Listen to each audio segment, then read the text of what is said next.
जी की जय। देखिए, मंथरा की कुटिलता से और षड्यंत्रकारी बुद्धि से कैकेयी मंथरा की कड़वी वाणी सुनते ही डरकर सूख गई। कुछ बोल नहीं सकती थी। शरीर में पसीना हो गया और वह केले की तरह कांपने लगी। तब कुबरी मंत्रा ने अपनी जीभ दांतों तले दबाई। उसे भय हुआ कि कहीं भविष्य का अत्यंत डरावना चित्त सुनकर कैकेयी के हृदय की गति न रुक जाए। उससे उल्टा सारा काम ही बिगड़ जाएगा। अब इस प्रकार उनकी बुद्धि में भेद डाल दी। उसके बाद वो डर गई भविष्य को देख कर कि इस प्रकार उत्पात मचने के बाद सारा काम बिगड़ जाए। उसने फिर कपट की करोड़ों कहानियां कह कहकर उनके रानी को खूब समझाया। धीरज धरो, कैकेयी का भाग पलट गया। उसे कुचाल प्यारी लगी। तब बगुली को हंसनी मानकर, वैरिन को हित मानकर उसकी सराहना करने लगी। कैकेयी ने कहा, मंथरा सुन, तेरी बात सत्य है। मेरी दाहिनी आंख नित्य फड़का करती है। मैं प्रतिदिन रात को बुरे स्वप्न देखती हूँ, किंतु अपने अज्ञानवश तुझसे कहती नहीं थी। उन्होंने कहा, होनहार को होनहार हो रहा था। जो अशुभ घटना होने वाली थी, उनका दाहिना आंख फड़क रहा था कैकेयी का। उसने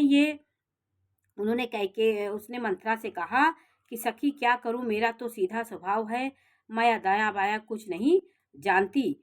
कैकेयी बोली। दोहा नंबर 20 में है कि अपने चलत न आज लगी, अनभल काहू कीन, के ही अघ एक ही बार मोही, दया दुसह दुख दीन।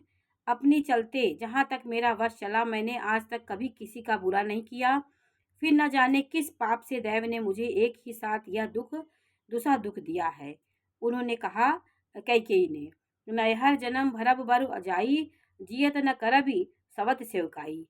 मैं भले ही नैहर जाकर वही जो जीवन बिता दूंगी, पर जीते जी सौत की चाकरी नहीं करूंगी। दैव जिसको शत्रु के वश में रखकर जिलाता है, उसके लिए तो जीने की अपेक्षा मरना ही अच्छा होता है। अब उसकी कही हुई बातें उनके मन में दृढ़ कर गईं। और कैकेयी ने कहा कि रानी ने बहुत प्रकार से दीन वचन कहे। उन्हें सुनकर कुबरी ने चरित्र फैलाया। तुम मन में ग्लानि मान कर ऐसा क्यों कर रही हो? तुम्हारा सुख सुहाग दिन दिन दूना होगा। अब उनके बुद्धि को भ्रम करने के बाद वो कह रही है, तुम इस प्रकार ग्लान मत करो, तुम्हारा दिन दिन सुहाग दूना होगा। अब तुम कुछ उपाय सोचो। जे राउर अति अनभल ताका, सोई पाई यहु फल परिपाका।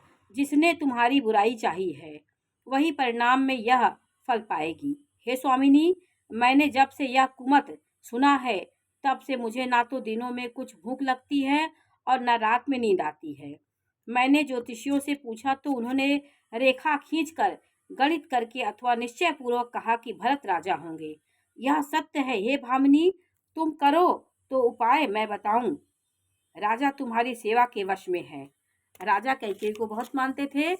उसने कहा, राजा तुम्हारे वश में, तुम्हें सबसे ज्यादा प्रेम करते हैं, तुम राजा से कहो।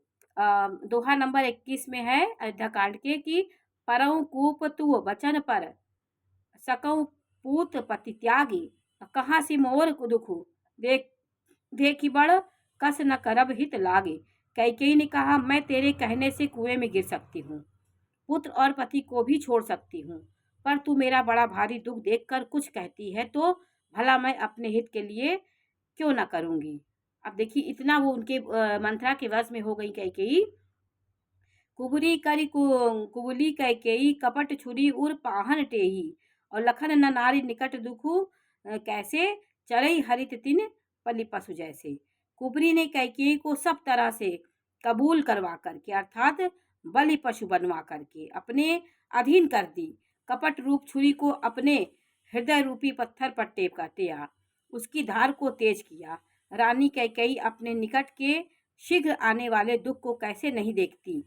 जैसे बालिका पशु हरी हरी घास खाता चलता है, पर यह नहीं जानता कि मौत सिर पर खड़ी है, उसी प्रकार कैकेयी उसी प्रकार हो गई थी।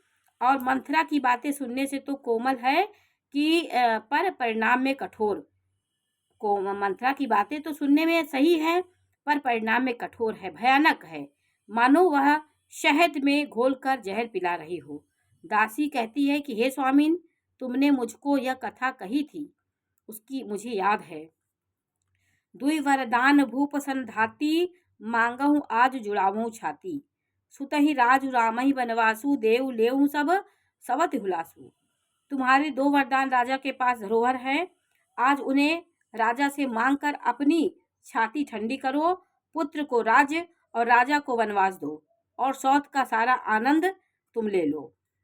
भूपति राम शपथ जब करई, तब मांग्यो जेहि वचन न टरई। हो अकाजु आजु निसी बीते, और बचन मोर प्रिय मानेहु जीते। जब राजा राम की सौगंध खा ले, तब वर मांगना, जिससे वचन न टलने पावे। आज की रात बीत गई तो काम बिगड़ जाएगा।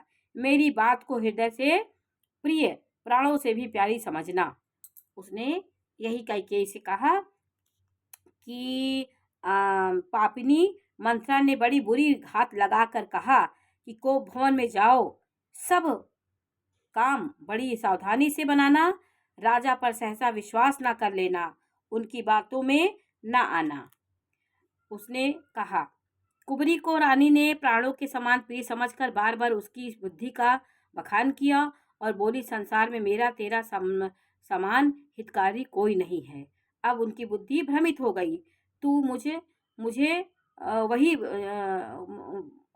वही जाती हुई के लिए सहारा है। मैं बह रही थी, मुझे एक सहारा तुमने दे दिया। अब मंत्रा की वो बड़ाई कर रही कैकेयी, यदि विधाता कल मेरा मनोरथ पूरा कर दे तो हे सखी, मैं तुझे आंखों की पुतली बना लूंगी।